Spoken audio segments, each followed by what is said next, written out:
Good morning student. Science गुरुजी में आपका स्वागत है। तो आज हम पढ़ेंगे इलेक्ट्रिक पावर कि इलेक्ट्रिक पावर होती क्या है। तो normally the power is the rate of doing work is called power. Means जिस स्पीड से आप कोई वर्क करते हैं तो वो स्पीड, उस स्पीड से वर्क करना क्या कहलाता है? पावर कहलाता है। ठीक है, ये नॉर्मल डेफिनेशन होती है। लेकिन यदि अपन इलेक्ट्रिकल पावर की बात करेंगे then we say that the electrical energy consumed by an electric circuit in unit time. Means एक यूनिट टाइम मीन्स आ गया आपका 1 सेकेंड। 1 सेकेंड के अंदर कोई भी इलेक्ट्रिक सर्किट जितनी एनर्जी कंज्यूम करता है, जितनी एनर्जी को यूज़ में लेता है, तो उसे हम क्या बोलेंगे? Electric power. ठीक है, सो पावर का नॉर्मल इस डेफिनेशन से आपका फॉर्मूला आया, power is equal to work upon time, जितना वर्क करा उसने। ठीक है, जिस स्पीड से करेगा वर्क उस स्पीड को हम क्या कहेंगे? पावर। ठीक है, सो पावर जैसा कि अपन ने पढ़ चुके हैं, work is equal to V Q. ये V is equal to W upon Q की डेफिनेशन से आया, पोटेंशियल डिफरेंस वाली डेफिनेशन से। ठीक है, and V is equal to I R, जो कि अपन ने पढ़ चुके हैं ओम्स लॉ के according. And Q is equal to I T, definition of electric current, that is equal to I is equal to Q upon T. So Q is equal to I T. So इन तीनों की मदद से W is equal to क्या आ गया आपका? W के अंदर वी की वैल्यू रख देंगे एंड क्यू की वैल्यू रख देंगे, तो W is equal to I square R T आ जाएगा। अब इस डब्ल्यू की वैल्यू को यहाँ पे पुट करेंगे तो अपना P is equal to I square R upon T. ठीक है, सो टी से टी कैंसिल हो जाएगा, तो पावर का फॉर्मूला बन गया P is equal to I square R. यदि यहाँ पे अपन ओम्स लॉ को काम में वापस लेते हैं, आई आर को V is equal to I R, then I square R T को, आर को मैं आई आर डॉट आर लिख सकता हूँ, और ये आई आर किस में बदल जाएगा? वी में। ठीक है, sorry I R dot I और वी डॉट आई, मतलब ये किसका फॉर्मूला बन गया? पावर का एक और दूसरा फॉर्मूला बन गया। जब आपके पास पोटेंशियल डिफरेंस और इलेक्ट्रिक करंट की वैल्यू होगी तो आप इस फॉर्मूले को काम में लोगे। जब आपके पास इलेक्ट्रिक करंट और रेजिस्टेंस की वैल्यू होगी तो आप इसको काम। तो इस तरीके से आपका ये दो फार्मूले आते हैं। ठीक है, ये दो आपके फार्मूले आ गए हैं पी की। इसके बाद अपन बात करते हैं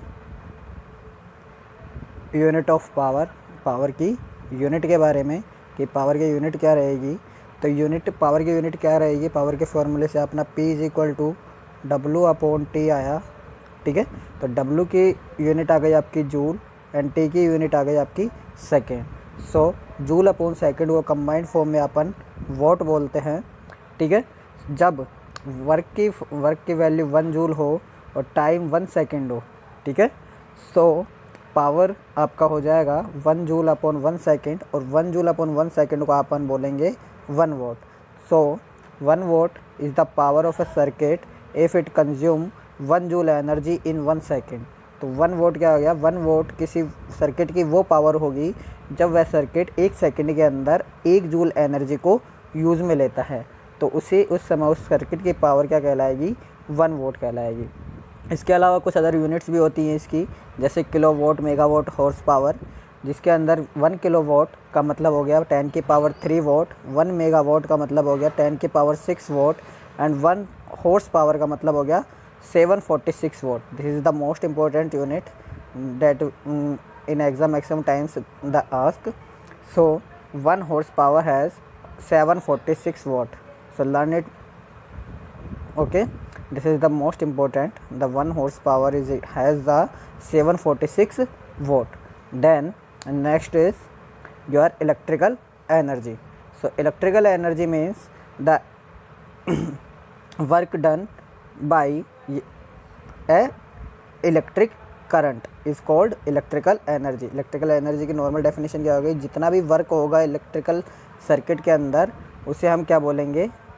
हम इलेक्ट्रिकल एनर्जी बोलेंगे।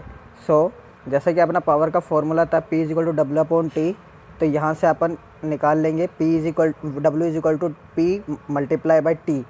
सो this work will stored as the electrical energy, और ये जो वर्क रहेगा यहाँ पे जो वर्क होगा पी टी के फॉर्म में, वो एनर्जी के रूप में उसके अंदर स्टोर हो जाएगा। सो हम कह सकते हैं कि electrical energy is the product of power and time.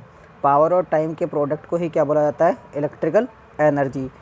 So electrical energy U is equal to P multiply by T is called electrical energy. ये इलेक्ट्रिकल एनर्जी वही इलेक्ट्रिकल एनर्जी होती है जिसके बेस पे अपने घर के अप्लाइंसेज जैसे AC, फ्रिज, रेफ्रिजरेटर एट्सेट्रा ये सारी चीज़ें चलती हैं, वो सारे इलेक्ट्रिकल एनर्जी के बेस पे चलती हैं।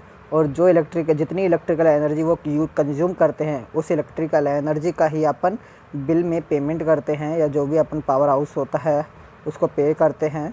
ठीक है, now we talk about the unit of electrical energy. Electrical energy की यूनिट क्या होगी, इलेक्ट्रिकल एनर्जी की साइंटिफिक यूनिट आपकी जैसा एनर्जी की वही जैसे हमेशा से रही है, वर्क की और एनर्जी की हमेशा यूनिट इक्वल रहते हैं, क्योंकि जितना वर्क करते हैं उतनी ही एनर्जी कंज्यूम होती है, इसलिए एनर्जी की साइंटिफिक यूनिट आपकी होती है जूल। लेकिन जब हम कमर्शियल मीन्स जब अपन लेन देन में या बिल वगैरह के अंदर काम में लेते हैं, तो ये यूनिट जूल की जगह कैसे बदल जाती है, यूनिट में। इसको बोलते हैं यूनिट, जैसे अपने बिल में आता है 1 यूनिट, 10 यूनिट, 20 यूनिट। ठीक है, तो ये यूनिट को पूरा नाम या यूनिट का अल्टरनेट नेम क्या होता है, kilo watt hour. Means kilo आप जानते हो 10 की पावर 3 दैट इज हेयर। ठीक है, so 1 kilo watt hour means 1000 watt hour, and 1000 same here. Watt means यहाँ से अपन ने अभी पता करा है, watt means joule upon second. Okay, and hour means 3600 second. यहाँ पे सेकंड काम में क्यों लिया है, क्योंकि सेकंड इज़ द ऐसा यूनिट ऑफ द टाइम, इसलिए अपन सेकंड काम में लेंगे। और जूल जो रहता है वो सेकंड के अकॉर्डिंग ही निकलता है। सो इसको कैलकुलेट करेंगे तब आपका 1 kilo watt hour is equal to 3.6 into 10⁻6 joule प्राप्त होगा। ठीक है, ये भी लर्न करने की चीज़ है कि 1 किलो वाट आवर के अंदर कितने जूल होते हैं, 3.6 multiply 10⁻6 joule. This is the value of joule in 1 kilo watt hour. Now the next is how can we calculate the electrical bill cost, कि जो अपना घर में जो इलेक्ट्रिसिटी बिल आता है उसकी कॉस्ट कैसे निकालते हैं। तो उसकी कॉस्ट निकालने के लिए मान लो एक एग्जांपल लेते हैं अपन कि a house hold uses the following electric appliances. एक घर के अंदर नीचे ये 3 तरीके के अप्लाइंसेज यूज़ में ले जाते हैं। ठीक है, first is the refrigerator operating 400 watt for the 10 hour each day. पहले के अंदर आपका रेफ्रिजरेटर आता है जिसके ऊपर 400 वाट, ये 400 वाट क्या हो गया, इसका पावर हो गया फॉर 10 आवर्स। सेकंड आपका आता है 2 electric fans operating 80 watt each for 12 hours each day. Means 2 electrical fans हैं जिनके ऊपर रेटिंग है 80 watt. Again 80 watt is the power of the electric fans of each, and both are used for 12 hours in each day, मतलब रोज़ाना 12 घंटे चलते हैं दोनों फैंस। थर्ड आते हैं 6 इलेक्ट्रिक ट्यूब्स, मतलब जो अपनी ट्यूबलाइट आती है 6 इलेक्ट्रिकल ट्यूबलाइट्स यहाँ पे चलती हैं 18 वोल्ट की, जो कि 6 घंटे रोज़ाना चलती हैं। सारी ट्यूबलाइट 6 घंटे चलती हैं। सो अपन को calculate the electrical bill of the house hold for the month of June month के लिए अपन को उस घर का इलेक्ट्रिकल बिल कॉस्ट निकालना है। If cost per unit of electric energy is 3 rupees, कि यदि 1 यूनिट की कॉस्ट 3 रुपये है तो अपन को जून के मंथ के लिए उस घर की इलेक्ट्रिसिटी बिल का कॉस्ट निकालना है। तो अपन सॉल्यूशन करेंगे। सॉल्यूशन में अपन देखते हैं कि एनर्जी कंज्यूम्ड बाय ये रेफ्रिजरेटर एक ही है उस घर के अंदर, और एक दिन का अपन उसका कॉस्ट निकालते हैं कि कितनी एनर्जी कंज्यूम करता है वो। तो power multiply by time, this is the formula of the energy. So 400 is the power of the refrigerator and 10 is the time of 10 hours is the time on which is used the refrigerator in 1 day. So when we multiply 400 multiply by 10, then we get the 4000 kilowatt hour, and when we change the 4000 watt hour into kilowatt hour or unit, then it will change into the 4 units. So refrigerator एक दिन के अंदर 4 unit energy consume करता है। Similarly इसी तरीके से अपन 2 electrical fans का निकालेंगे। 2 इलेक्ट्रिकल फैंस के लिए 2 आ गया आपका, 80 इसका पावर आ गया, एंड 12 आवर इसका टाइम आ गया। सो जब इसको मल्टीप्लाई करेंगे तो अपन को मिलता है 1920 watt hours, and then when we change it again we got 1.920 units. So इसी सिमिलरली द 6 इलेक्ट्रिकल ट्यूब्स के लिए भी अपन निकालेंगे तो 6 multiply by 18 multiply by 6, because 6 hours tubelight जलती है। then when we multiply the all things, then we get the 648 watt hour, and again when we change it we get 0.648 units. So total energy जो consume होगी जितने भी electrical appliances हैं एक दिन में, तो 4 plus 1.920 plus 0.648 is equal to 6.568.